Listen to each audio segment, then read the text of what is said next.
Good morning to all of you. कैसे हैं आप सभी लोग। चलिए आज की क्लास हम लोग शुरू करते हैं। जैसा कि आप बोर्ड पे देख सकते हैं कि आज का जो आपका चैप्टर है वो है विमी विश्लेषण, डायमेंशनल एनालिसिस। ठीक है, लास्ट क्लास हम लोगों ने जो है मापन के बारे में, सार्थक अंक के बारे में, है ना, मात्रकों के बारे में सीख लिया था। अब जो है हम एक नए कॉन्सेप्ट की तरफ बढ़ते हैं, ठीक है, जिसमें हम विमी विश्लेषण के बारे में विस्तार पूर्वक जानेंगे।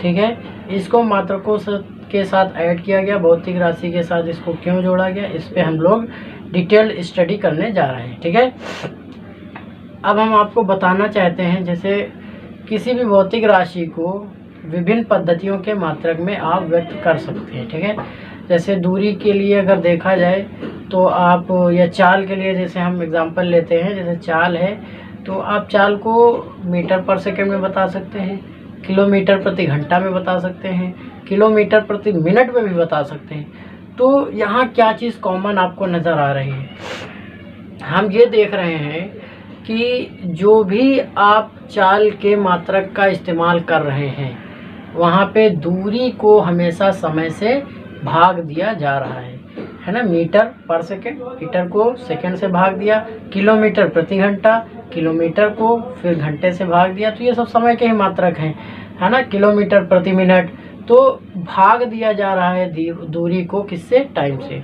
तो यहाँ पे एक चीज़ कॉमन है, मात्रक कुछ भी रहे, लेकिन जब हम भाग दे रहे हैं, अगर हम घात के हिसाब से देखें तो मीटर पर सेकेंड, मीटर, किलोमीटर प्रति घंटा, किलोमीटर प्रति मिनट, है ना।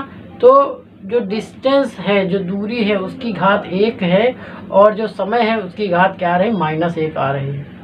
ठीक है, मात्रक कोई सा भी यूज़ हुआ हो, किसी भी पद्धति में आपने इस चीज़ को यूज़ किया हो, उससे कोई फ़र्क नहीं पड़ने वाला। ठीक है, तो इसी चीज़ को हमने क्या किया, एक दूसरे तरीके से व्यक्त करने का फॉर्मेट बनाया कि मात्रक तो बदलते रहेंगे, अलग अलग कंट्रीज़ में अलग अलग मात्रक यूज़ होते हैं, तो क्यों ना हम एक कॉमन पद्धति निकालें, कॉमन सिस्टम फॉलो करें। ठीक है, तो हम लोगों ने क्या किया कि विमी विश्लेषण टेक्निक का विकास किया। विमी विश्लेषण जो टेक्निक है उसकी मदद से हम लोग ये मात्रक वाला जो प्रॉब्लम आ रही थी अलग अलग पद्धतियों के, उनसे छुटकारा पा जाएंगे।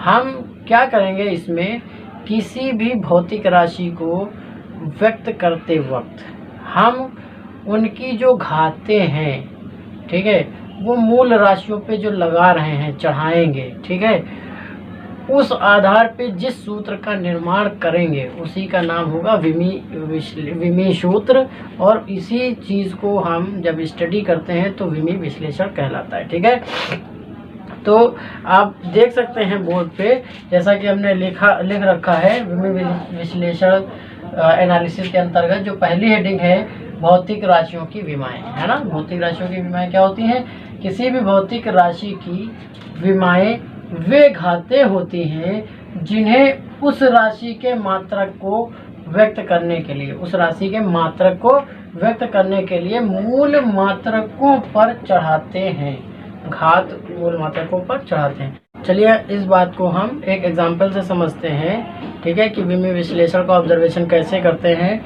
हम लोग। अगर यांत्रिकी में बात करें तो दूरी जो होती है, ठीक है, उसके लिए एल का यूज़ करते हैं विमी विश्लेषण में। ठीक है, और द्रव्यमान के लिए एम का यूज़ करते हैं, समय के लिए टी का यूज़ करते हैं, ताप के लिए थीटा का यूज़ करते हैं। इस प्रकार से हमने सिंबल बना रखे हैं। ठीक है, तो जो कि अभी मैं और आगे एक्सप्लेन करूँगा। ठीक है, इस बात को हम एक एग्जांपल से समझते हैं। यदि कोई भौतिक राशि आपकी एक है, ठीक है, यदि हम मानते हैं कि एक भौतिक राशि है, यदि किसी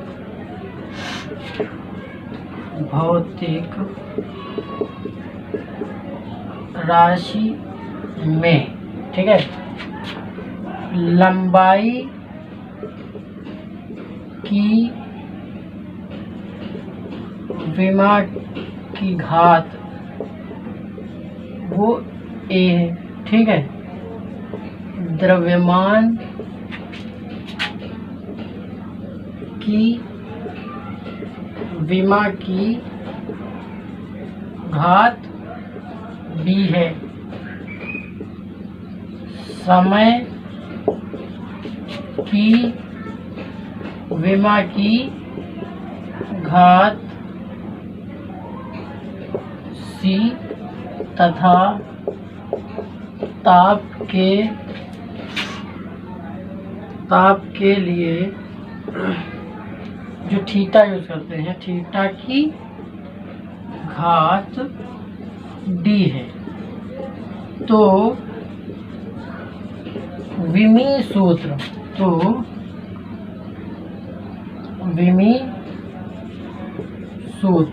क्या हो जाएगा? एक हम स्क्वायर ब्रैकेट का यूज करते हैं, है ना। द्रव्यमान की घात, लंबाई पहले ली है, ठीक है। तो लंबाई की घात A, द्रव्यमान की घात B, समय की घात C और ताप थीटा की घात D, ऐसे करके हम लोग व्यक्त करते हैं। इस चीज़ को हम क्या कहते हैं? विमी सूत्र कहते हैं। आई होप सभी को बड़ी अच्छे से ये बात समझ में आ गई होगी कि विमी सूत्र क्या होता है और कैसे लिखा जाता है, ठीक है। अब हम आगे बढ़ते हैं कि जो विमी सूत्र होते हैं इनको लिखने के लिए सबके सिंबल क्या है, ठीक है। तो वो छोटी सी बात, उसको भी हम लोग समझ लेते हैं कि मूल मात्रक जो है, किस मूल मात्रक के लिए कौन सा विमी सिंबल बनाया गया है, विमी सूत्र लिखने के लिए कौन सा सिंबल का प्रयोग करते हैं, ठीक है। तो हम इसको जो है रफ करते हैं, उसके बाद आगे बढ़ते हैं, ठीक है।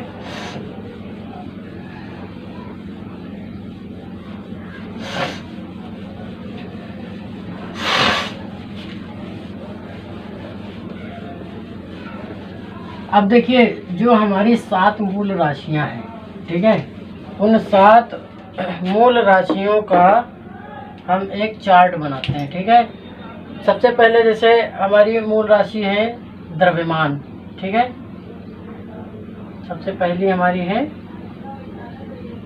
द्रव्यमान, ठीक। इंग्लिश में इसको मास बोलते हैं, ठीक। जैसे लिखिए चाहे ना लिखिए, कोई दिक्कत की बात नहीं है, ठीक है। उसके बाद है दूरी, ठीक है, दूरी, ठीक है। लंबाई जिसको बोलते हैं, ठीक है, या लंबाई लिखते हैं, ठीक है, सबसे बढ़िया रहेगा लंबाई। दूसरा समय, ठीक है। तीसरा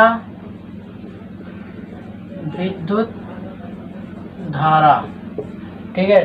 चौथा ताप, क्या लिखेंगे? ताप। पांचवा पदार्थ की मात्रा, ठीक है। छठा कितना हो गया? 1 2 3 4 5 6 सातवां हो जाएगा प्रकाश की तीव्रता, प्रकाश की तीव्रता, ठीक है। ये इतनी हमारी मूल राशियां होती हैं, ठीक है। इनके लिए अगर मात्रक देखा जाए, द्रव्यमान के लिए मात्रक यूज करते हैं किलोग्राम, लंबाई के लिए यूज करते हैं मीटर, ठीक है।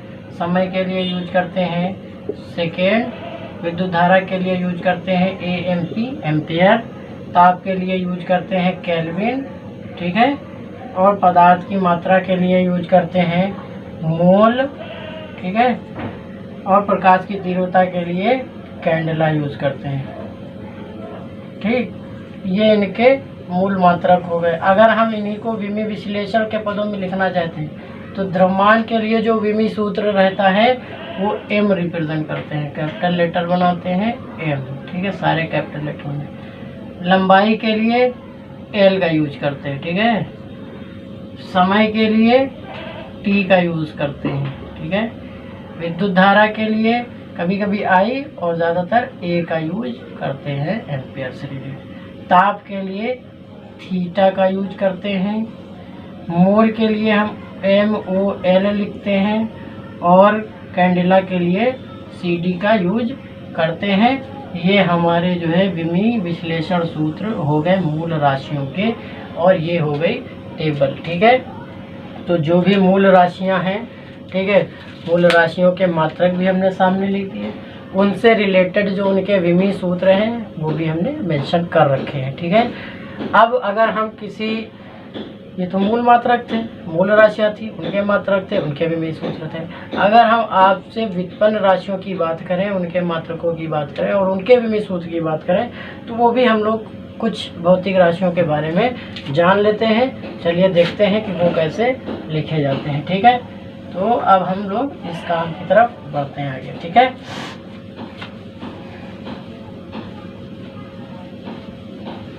अब फॉर एग्जाम्पल कुछ राशियां लेते हैं, बाकी आप लोगों को बुक से बहुत सारी मिल जाएंगी, ठीक है। एग्जाम्पल के लिए हम ले लेते हैं, जैसे पहली राशि एक हम ले लेते हैं क्षेत्रफल। क्या लेते हैं? सबसे पहली लेते हैं क्षेत्रफल। क्षेत्रफल, ठीक है, ये भौतिक राशि हो गई। इसका सूत्र क्या होता है? Metre square. क्या होता है? मीटर स्क्वायर, है ना। तो विमीय सूत्र का मतलब मीटर स्क्वायर कब बना होगा? मीटर गुणे मीटर से, तभी तो मीटर स्क्वायर हुआ, है ना। तो हम लोग इसका विमीय सूत्र, 2 बार मीटर इसमें शामिल हुआ है क्योंकि लंबाई गुणे चौड़ाई, अगर देखा जाए तो लंबाई गुणे चौड़ाई से ये बना हुआ है, ठीक है। तो लंबाई गुणे चौड़ाई बना हुआ, तो लंबाई का मतलब मीटर, चौड़ाई का मतलब मीटर, मतलब L इंटू एल, तो क्या हो जाएगा? L स्क्वायर हो जाएगा, ठीक है। तो विमीय सूत्र क्या हो जाएगा? L square. अगर इसी की जगह आयतन आ जाए, ठीक है, आयतन की हम बात करें, ठीक, तो इसका क्या होता है? मीटर क्यूब होता है, मतलब लंबाई गुणे चौड़ाई गुणे ऊंचाई आ जाता है, इतनी बातें आ जाती है ना। तो इसमें क्या हो जाएगा? 3 बार लेंथ शामिल हुई है, इसलिए इसका फार्मूला क्या बन जाएगा? विमीय सूत्र L क्यूब बन जाएगा, ठीक है। आयतन, क्षेत्रफल, आयतन, ठीक है। ऐसे अगर हम वेग की बात करें, नंबर 3 हम किस चीज़ की बात करें? वेग या चाल की बात करें, ठीक है, स्पीड की बात करें, तो वेग क्या होता है? मीटर पर सेकंड होता है ना।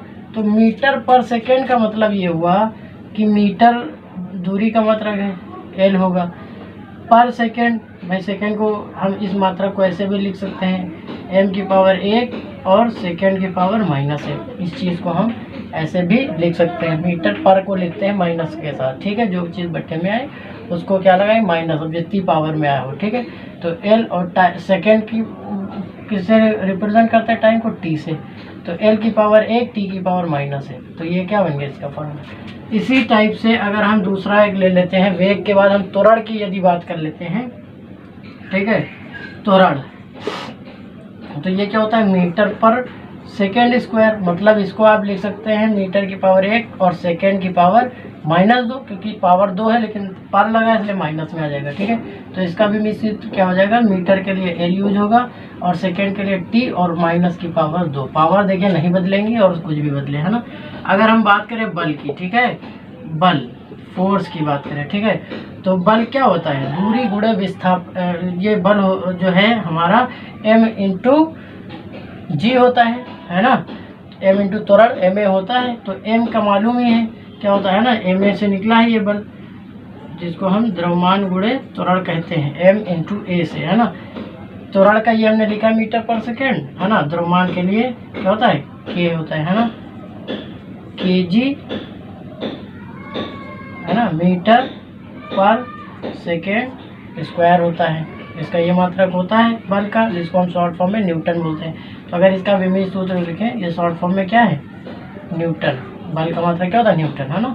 तो एसआई में न्यूटन बोलते हैं, एमकेएस पद्धति में किलोग्राम मीटर पर सेकेंड स्क्वायर लिखा जाता है। तो इसका जब विमीय सूत्र लिखेंगे तो किलोग्राम के लिए क्या लिखते हैं? मास के लिए m लिखते हैं, है ना। और दूरी मीटर, मीटर के लिए क्या लिखते हैं? L लिखते हैं। सेकेंड की पावर कितनी है? T, मतलब टाइम के लिए 2 पावर, तो mL/T-2। आई होप सभी को समझ में आ रहा होगा। ऐसे करके हम लोग तोड़ के इसको बनाते हुए चले जाते हैं, ठीक है। इसी तरह बल, इसी तरह कार्य, बहुत सारे मात्रक होते हैं, कार्य का होता है, ठीक है। तो और आप करते चले जाएंगे। आपके पास एक बुक होगी, बुक में देखेंगे तो बहुत सारे विमीय सूत्र दिए गए हैं। आप लोग उनमें से जो है उसको देख करके खूब सारी प्रैक्टिस करेंगे, ठीक है।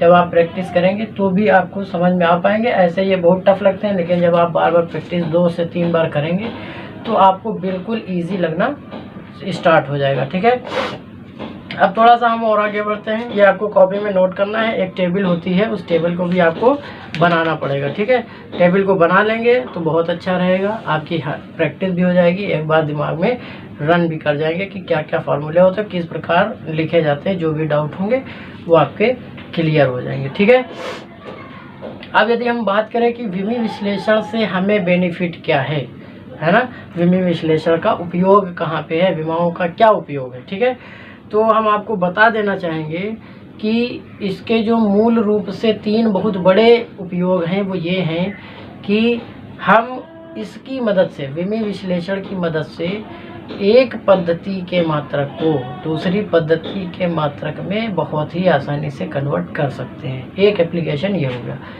दूसरा क्या होता है कि हमारे पास कोई समीकरण बना के दे दी गई, हमको कोई समीकरण किसी बच्चे ने बना के दे कि सर मैंने ये जो है खोज किया है जिसका फार्मूला ये है, तो उसको चेक करने के लिए हम विमी विश्लेषण का यूज़ करते हैं। मतलब करेक्शन करने के लिए, चेक करने के लिए, सत्यता की जांच करने के लिए हम विमी विश्लेषण विधि का प्रयोग करते हैं। ठीक, नंबर 3, आप जब कोई भौतिक राशि को प्राप्त करते हैं, रिसर्च करते हैं और उसको प्राप्त करके एक सूत्र में बनाना चाहते हैं, तो उस राशि का फॉर्मूला बनाने के लिए, सूत्र बनाने के लिए भी आप विमी विश्लेषण विधि का प्रयोग कर सकते हैं और करते हैं। ठीक है, तो ये कुछ इसके एप्लीकेशन हैं जिनको हम एक के बाद एक करके स्टडी करेंगे। ठीक है, आई होप ये सभी को बहुत अच्छे से समझ में आ रहा होगा। चलिए अब हम लोग जो है देखते हैं कि एक पद्धति से दूसरे पद्धति में हम लोग कैसे मात्रकों को चेंज करते हैं विमी विश्लेषण की मदद से। ठीक है, बहुत अच्छा टॉपिक है, मज़ा आने वाला है। ठीक है, अब देखिए इसमें क्या चीज़ खास है। हम जानते हैं कि एक भौतिक राशि का जो आंकिक मान होता है और जो मात्रक होता है, उनका गुणनफल हमेशा जो होता है वो क्या रहता है, नियतांक रहता है। किसी भी सिस्टम में बदल लो, उन दोनों का जब कॉम्बिनेशन करेंगे तो वो एक निश्चित क्वांटिटी ही रहेगी, वो भौतिक राशि परिवर्तित नहीं होती है। इसी प्रिंसिपल का हम लोग इस्तेमाल करते हैं। फॉर एग्जांपल मान लीजिए हम लोग ये करते हैं कि किसी एक पद्धति के अंतर्गत जो हमारा एक भौतिक राशि मान लीजिए P है, ठीक है, किसी एक पद्धति में उसका मान जो है, आंकिक मान वो N1 है और जो उसका मात्रक है वो U1 है। सेम उसी भौतिक राशि का दूसरी पद्धति में जो आंकिक मान है वो क्या है, N2 है और उसमें जो उसकी यूनिट है वो U2 है। तो देखिए ये राशि तो एक ही है, तो इसका मतलब सब कंजर्व रहेगा, आपस में ये सब बदलने वाले नहीं है। जो ये मान है वही ये मान है, वही ये मान है। अब मान लीजिए ये जो राशि है, ठीक है, इसमें जो लंबाई है, पहली पद्धति के अंतर्गत लंबाई के लिए जो मात्रक है उसकी घात क्या है, a है। ठीक है, तो जाहिर सी बात है दूसरे वाले में भी लंबाई के लिए जो मात्रक होगा उसकी घात क्या होगी, a होगी। दूसरे वाले में अगर मान लीजिए द्रव्यमान की बात करें, ठीक है, तो उसकी घात b है, तो इसमें भी घात b होगी, क्योंकि घातें विमी विश्लेषण में हमने पढ़ा है नहीं बदलती हैं। ठीक है, तो एक पद्धति में जो आपका मात्रक है वो L1 है, M1 है, T1 है, और दूसरी पद्धति में जो आपका मात्रक है वो L2 है, T2 है ना, और M2 है, लेकिन घातें क्या रहेंगी, हमेशा समान रहेंगी। ठीक है, तो हम इस बात को व्यक्त करना शुरू कर देते हैं। ठीक है, अब मान लेते हैं, माना एक पद्धति में लंबाई की घात a, द्रव्यमान या द्रव्यमान की घात a लेते हैं। ठीक है, द्रव्यमान की घात a, लंबाई की घात b तथा जो टाइम है, समय, ठीक है, समय की घात c है। अतः विमी सूत्र युग्मित सूत्र क्या हो जाएगा, पहली पद्धति के m1 L1 T1। अब m की घात a, l की घात b और t की घात c हो जाएगी। इसी प्रकार किसी अन्य पद्धति में, है ना, दूसरी पद्धति में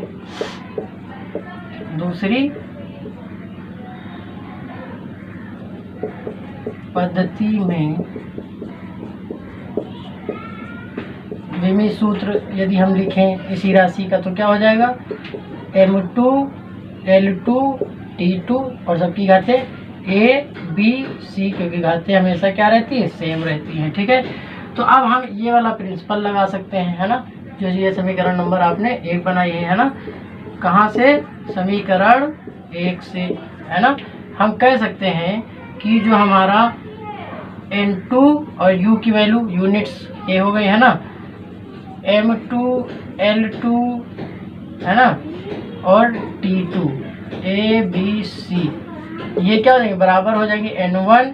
अब u1 का मतलब इसकी एक पद्धति में मात्रक, m1 की पावर 1, L1 की पावर b और T1 की पावर c हो जाएगी। तो यहाँ से हम जो है n का मान बड़ी आराम से, अगर हमको ये आंकिक मान फॉर एग्जांपल निकालना था दूसरी पद्धति में, तो n2 बराबर इसको अपॉन में भेज देंगे n1, m के साथ m ऐड कर लेते हैं, है ना, तो इसकी पावर क्या बन जाएगी, a बन जाएगी। L1 अपॉन L2 इसकी पावर क्या बन जाएगी, b बन जाएगी। ऐसे दूसरी जो आपकी आने वाली है, ठीक है, T1 अपॉन T2 की पावर c बन जाएगी। यही जो फार्मूला आया है ये एक टाइप से आपका फार्मूला का काम करेगा कि एक पद्धति से दूसरी पद्धति में मात्रकों को कैसे कन्वर्ट किया जाता है, इनका क्या आंकिक मान आएगा। तो ये एक डेरिवेशन हुआ जिसको मैंने बहुत ही शॉर्ट में समझाने की कोशिश की है। आप लोग जब एक बार इसकी प्रैक्टिस करेंगे तो आपको ये अच्छे से आ जाएगा। ठीक है।